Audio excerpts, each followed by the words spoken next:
First tonight, a WorkCover case that will shock you. 28-year-old Simon Shank was working as a chef when he injured his back late last year. He was in pain, but even more so after WorkCover offered him compensation of just $11 a week. That's despite him averaging around $600. Simon says WorkCover told him it was his due, but soon changed its mind when we got involved. Lucy Polkinghorn reports. They said that if I budgeted better, I'd be able to survive on the $11.87 a week because they'd be able to. $11.87. They said that all WorkCover's authorised them to pay me. Nobody can live on $11.87 a week. For 6 weeks, Simon Shank tried, and it's nearly ruined him. And not being able to pay rent, being evicted, losing all my possessions to try and pay bills to survive, and not being able to work. Horrible. The 28-year-old chef was injured whilst at work late last year. Got injured back in November last year lifting bags of vegetables. Just putting them away in the cool room and preparing them, and turned suddenly and pulled a few discs in my back. Simon says the pain was so excruciating he couldn't continue his shift. Had to go to the hospital and had cortisone injections in my lower spine for the pain and inflammatory injections. And was required to have a number of scans on his back to assess the damage. With the CT results, it shows a calcified bulging disc protrusion, and that explains all the pain I'm in at the moment. Medical specialists have advised him he can't go back to work until his back has fully recovered.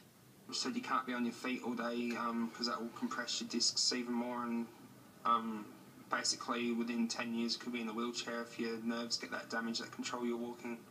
Simon and his employer applied to WorkCover to meet his medical expenses. The first 13 weeks you would get 100% of Saturday Women's Final. Tonight, peak hour chaos after a terrifying smash at the earnings over the prior year. Simon had been working casually for his current employer for just 2 weeks before he was injured. Prior to this, he was a head chef at a local hotel, earning between $700 and $1,000 a week. He claims as part of his application, he sent WorkCover all the appropriate proof of income documentation they required. So WorkCover have all your pay slips for the past 12 months? Yeah, about 30 pages worth I faxed through to them and dropped off to my employer support staff. Did you check to make sure that they had received all these documents? Yeah, I've spoken to different officers in the Employees Mutual staff, and they've all said that they've definitely received them. In December, Simon received a letter stating he was eligible for weekly provisional payments, but it appears by their calculations he was only eligible for a miserable $11.87 a week. How does that compare to your income that you were earning when you were working? It's not even 1 or 2% of what I was earning. It appears that they've got this very wrong.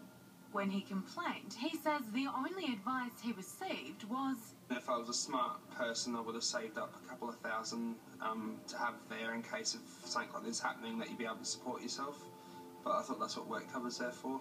So we put together all of Simon's payslips and made a simple calculation. And based on his average weekly earnings over the last 12 months, he should be receiving between $600 and $700 a week. For WorkCover to offer someone $11.87 a week, for goodness sake, when they're earning $600 or thereabouts a week, is just wrong and needs a desperate and urgent explanation from WorkCover. Family First Robert Brokenshire says it's absurd for WorkCover to approve the payment in the first place. The alarm bell should have been ringing from day one if it was a mistake, because I'd ask WorkCover how often do they pay out a claim of $11.87 a week. I'd suggest probably this is a first. It was only after they saw the promotion for our story that WorkCover took a second look at his case. In a statement, they told us, when WorkCover SA became aware of the situation, the claims agent was called in to discuss the matter and to ask that calculation of the workers' provisional weekly payments be reviewed as appropriate. Simon says he's now been offered renewed weekly payments of $279, along with back payments for the weeks gone. But it's still unclear why it's less than half of his average wage. They're still not good enough to what I should be receiving. Because of not having any money, I've lost all my assets. Yeah, we'll certainly keep you updated on Simon's case in coming weeks.